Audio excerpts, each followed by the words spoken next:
Alhamdulillah wa sallallahu wa sallam ala nabiyyina Muhammad wa ala alihi wa sahbihi wa sallam ma ba'd.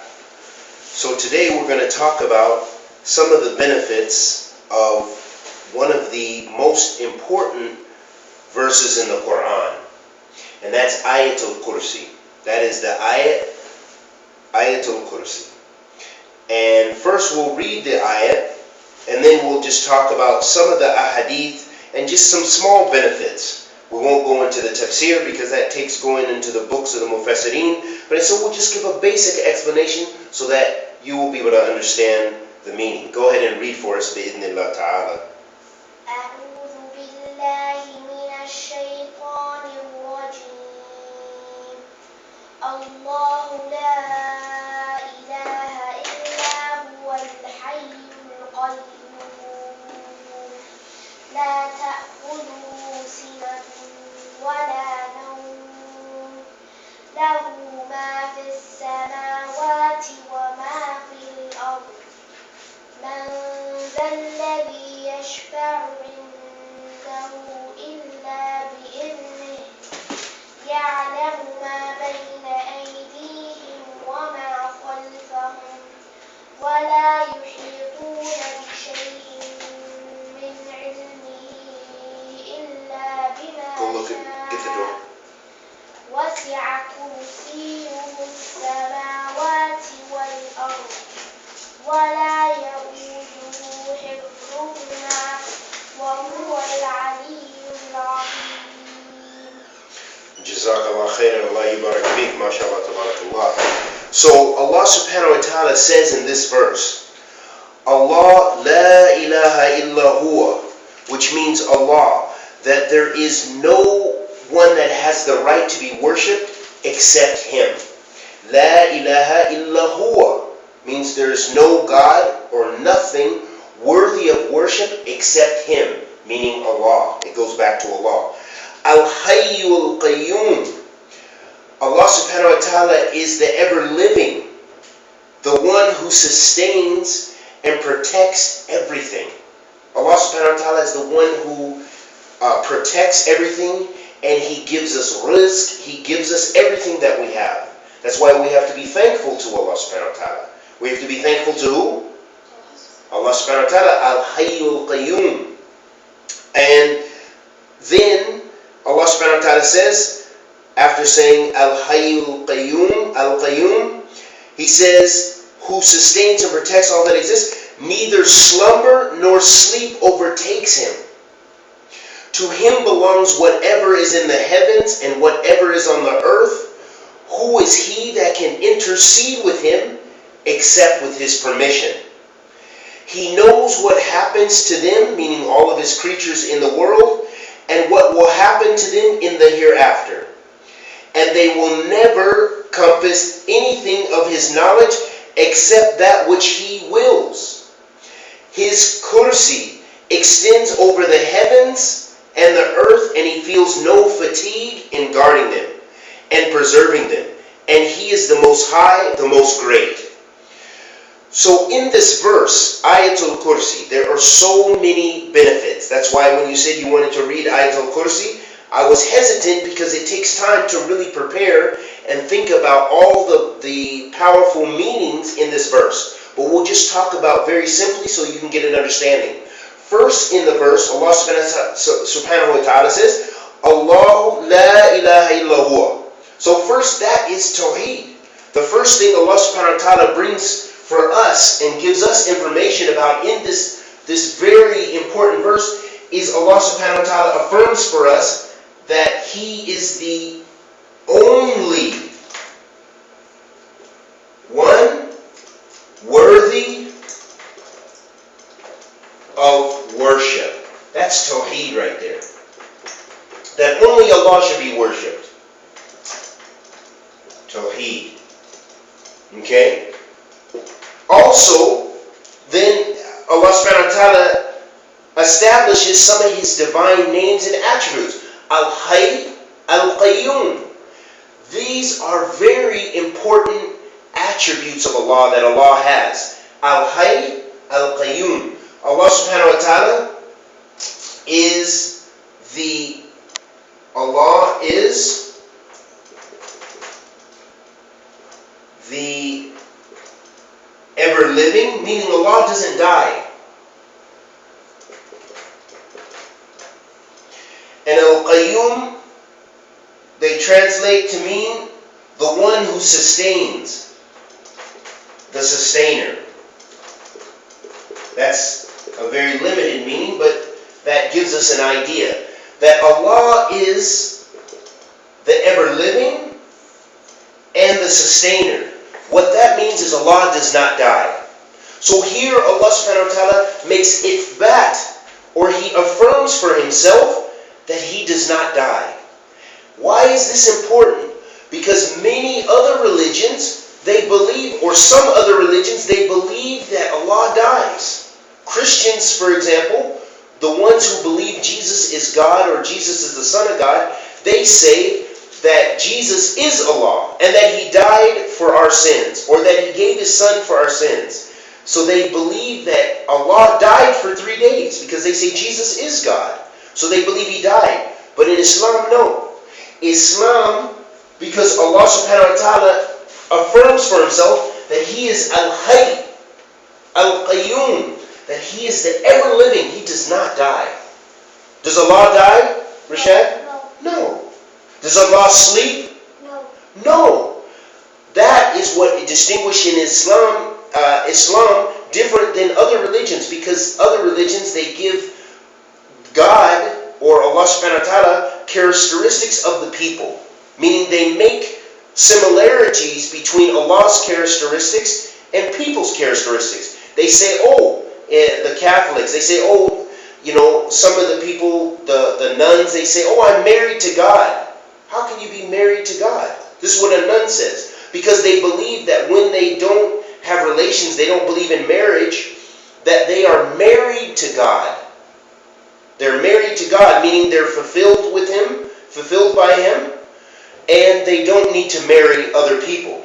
Okay? They don't need to marry anyone, because they believe they're saving themselves and that in paradise they will get whatever reward they're trying to get by not marrying. Back to what's important for us is that verse. It establishes the oneness of Allah subhanahu wa ta'ala, that He's the only one worthy of worship. It also affirms that Allah is the ever-living and the sustainer. The third thing that we gain directly from the verse in the Quran is then Allah says, neither slumber nor sleep overtakes Him. In Arabic we say this is nafi, that Allah negates or Allah removes from Himself those characteristics of sleep and being tired. So we can say Allah is not, or does not sleep. He does not sleep. Okay? Allah subhanahu wa ta'ala does not sleep, nor does He become tired. To Him belongs whatever is in the heavens and the earth. That means everything belongs to Allah. Who is He who can intercede with Him except with His permission? And that is something very important for us. That means there is something called shafa'ah, or intercession, meaning that when on the day of judgment, and after we all die, the Prophet ﷺ will be able to intercede with Allah on our behalf. What does that mean? The Prophet ﷺ will be able to ask Allah to take some of the Muslims that committed sins, take them out of the hellfire, if they were in the hellfire. The people who committed the big sins, some Muslims they drink, some Muslims they don't pray, some Muslims they smoke drugs, some Muslims they do bad stuff, that the Prophet ﷺ will be able to intercede and ask Allah to take them out of the hellfire. That's what we mean intercede. But only the Prophet ﷺ can do that with Allah's permission. Some other Muslims will be able to intercede too. The person who dies as a mujahid, a great fighter who fight for the sake of Allah, and then he dies, then he will be able to also ask Allah subhanahu wa ta'ala to take the Muslims that did sins out of the hellfire to where they can to get to Jannah. So that's a little bit about intercession. And Allah said in the verse, He said, and who is who is he who can intercede with him except with his permission? Okay? This has to do with shafa'ah. Okay, the killing. And then Allah subhanahu wa ta'ala, in the verse, it lets us know that Allah knows everything. His ilm, His knowledge encompasses everything. Allah knows everything. If an ant is in the dark of the night, in a black night where you have no moon, in the desert, under a rock, Allah subhanahu wa ta'ala sees it. If the ant is communicating with another ant, Allah subhanahu wa ta'ala hears it. So Allah's knowledge, Allah's hearing, He can hear everything. He is all hearing. He is Sami'un Basir. So Allah subhanahu wa ta'ala has divine names and attributes that we worship Him by those names and attributes. And Allah subhanahu wa ta'ala also, in this verse, that's why they call it Ayat Kursi, that Allah subhanahu wa ta'ala, He affirms that He subhanahu wa ta'ala, that his kursi, which means like a footstool or a chair, is over the heavens and everything, and the earth. Allah subhanahu wa ta'ala has a kursi, which is over everything. We don't say that Allah sits on it, and we don't know how Allah subhanahu wa ta'ala is, what His relationship with His kursi, but we accept that we know that Allah istawa ala al-arsh. Allah rose above His throne. We know that Allah rose above His throne. But after that, we don't know. We don't know how. And we don't ask how. It's not important for us because that doesn't help us worship Allah better. What we need to know is those things that help us worship Allah better. And we believe in what Allah said about Himself in the Quran and what the Prophet ﷺ said about Allah subhanahu wa ta'ala in the Sunnah. So those are just some of the important basic understanding about Ayat al-Kursi. Ayat al-Kursi is a very important verse in the Quran.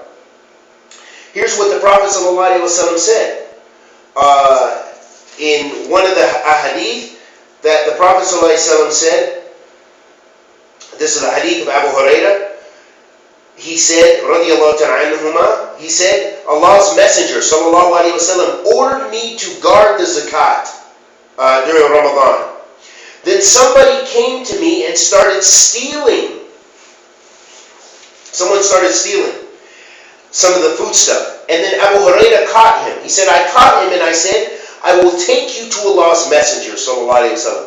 Then Abu Hurairah described the whole narration, meaning the whole what happened, to the Prophet ﷺ, and that person said to me, please don't take me to Allah's Messenger. So the man said to Abu Hurairah, radiallahu ta'ala, he said, don't take me to the Prophet ﷺ.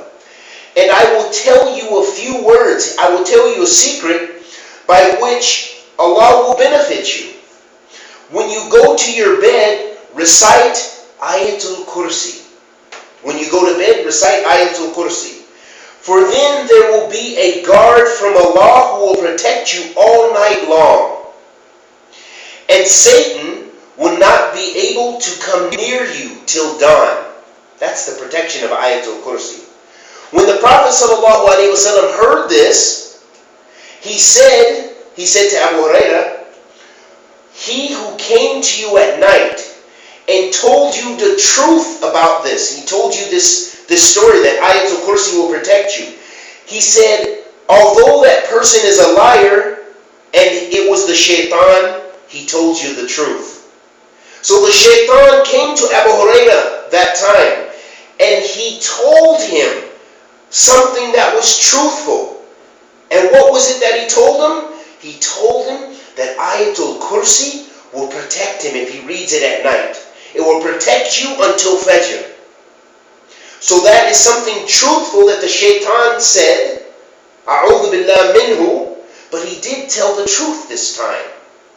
Because he was afraid of the Prophet ﷺ. And Abu Hurairah related that to the Prophet ﷺ, and the Prophet ﷺ said, yes, that was the shaitan who told you. He usually lies, but he told you the truth this time. That Ayatul Kursi, if you read it before you sleep, it will protect you. And it will protect you from the shaitan. So this is the last benefit, and there's still many other benefits, but we'll just end there. Reading if you read Ayatul Kursi, reading Ayatul Kursi before you sleep, before bed, protects you. Sorry, I'll write it up here. Protects you from who? Jinn. From shaitan. And the jinn. It protects you, yeah. It protects you from the shaitan, and that's a'zam. The a'zam jinn. It's the biggest jinn, Iblis. And I ask Allah the Almighty to accept our good and protect our evil and bless us to be those protected from the shaitan. Wa sallallahu wa sallam ala nabiyyina Muhammad.